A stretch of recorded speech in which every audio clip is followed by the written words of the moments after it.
reported to the government of India saying that it is likely that groups are going to come from the water. There were reports of training by groups trying to do some kind of ambulatory, waterborne attack on the Indian soil. So there have been reports from the intelligence service. But the government, of course, didn't know how to act on this. I mean, some of this is a problem of scale. The coastline is vast. Consider those pirate ships off the Somali waters. You have an amazing amount of tankers going past Somalia. We know that pirates operate there. It's impossible to stop them. To some extent, there's an over-exaggeration about a failure of intelligence. The intelligence services recognize that something was up, but it's very complicated to stop an attack when it comes. Similarly, in the United States, it was known that there might be an attack sometime in the fall of 2001. How to predict the actual attack, well, that's another question. But certainly on the emergency services side, there's been a grievous failure. There have been a cutback in the kind of simple services for cities, ambulances, simple policing for emergency times. These have been cut back as a result of the kind of neoliberal policies that have slashed the social services in cities. So yes, there are... Professor Vijay Prashad, we have to break, but we'll come back to this discussion. Vijay Prashad is the chair of the South Asian History Department at Trinity College and director of international studies there. This is Democracy Now! Back in a minute.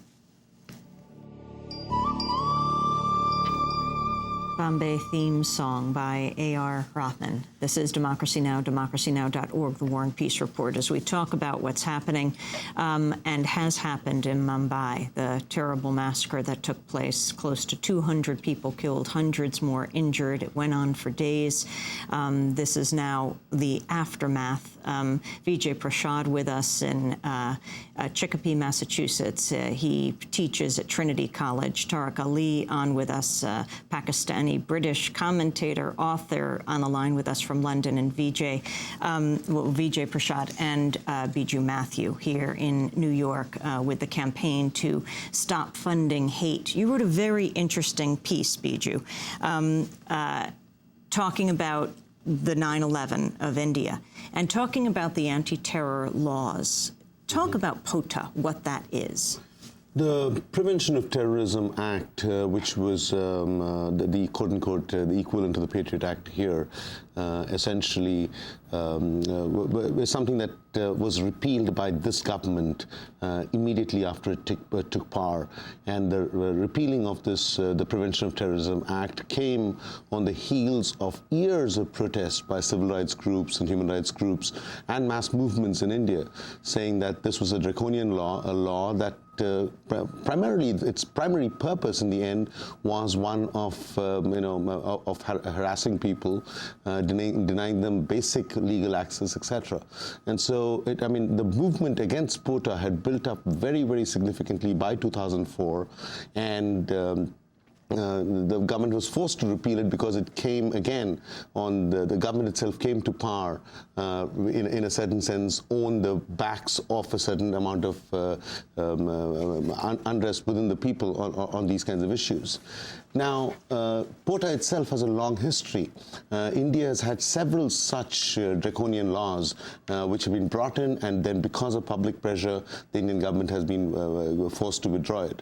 The earliest of it goes back to the mid-70s with the Prime Minister, Mrs. Gandhi, declaring emergency there, and something called the Maintenance of Internal Security Act. So it has a long history, and each time the public has risen up against it, forced the government to withdraw the law. Now, POTA itself wasn't withdrawn fully in the sense that some of the cases booked under POTA were still continued to be prosecuted. But the point simply is that I think after the fall of POTA at the federal level, there has been efforts by states to bring in equivalent laws at the state level. Some states have succeeded.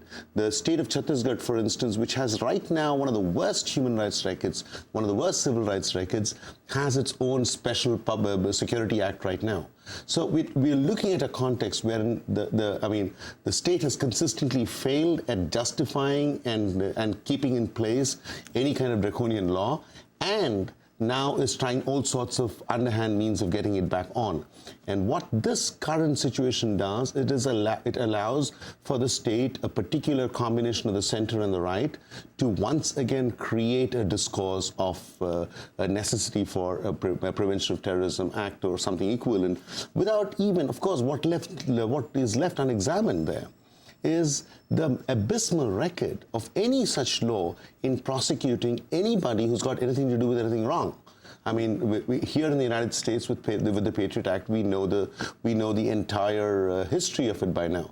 Very, very, very few convictions, and the average length of the conviction is around 11 months, which kind of points to how miserable it is in terms of finding anybody who's got anything to do with real terror, right? And I think what. In India right now, I think there'll be a real push to, quote-unquote, bring something back like this, and I think the big task right now is to ensure that that doesn't happen. And the Indian public has a good record of standing up against this kind of stuff. I'd like to bring in from London Tariq Ali, Pakistani and English journalist. Tariq, one of the groups that's come to the fore immediately, the only person captured alive, said he was a member of Lashkar-e-Taiba, a guerrilla group. Could you talk about who they are, what their connection is to Pakistan and to Kashmir? Well, this is a well-known organization which was set up initially by the Inter-Services Intelligence during the first Afghan war against the Russians, and later became very active in infiltrating jihadis into Kashmir. Over recent years, however, during the Musharraf period, funding was removed from them. The ISI was supposedly said to have no contact with them at all, and they became more or less an independent freelance organization. Now, the question is this: if they were involved in this business, and it's still a big if, but if they were they acting on their own? Were they acting on behalf of rogue elements within Pakistani intelligence? How did they carry out this operation without anyone in Pakistan knowing about it? These are the interesting questions. And we will see what happens on this front, whether the truth is revealed, if indeed they were involved in it. What I'm fairly convinced about is that no official Pakistani group, either the army or the Pakistani government, could have been involved in this, because it's just crazy, irrational, and provocative. They are heavily involved in a war on the northwest frontier, dealing with the spillage from the Afghan war.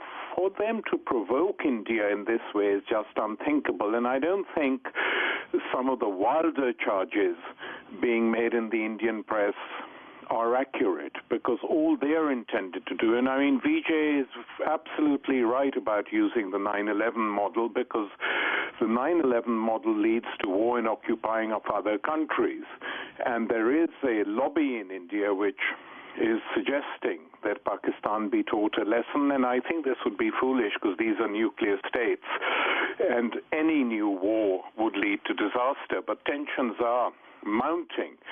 The interesting thing is this, that in recent months, the new president of Pakistan, Zardari, had made overtures to India, some of which were quite sensible. But did he consult the Pakistani military before making them?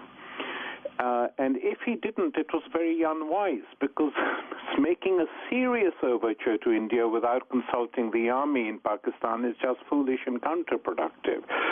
So I think the impact of this within Pakistan could be quite serious, that there will be a fight now between the military and the politicians again, accusing the politicians of having helped provoke this situation, if indeed any Pakistani group is involved.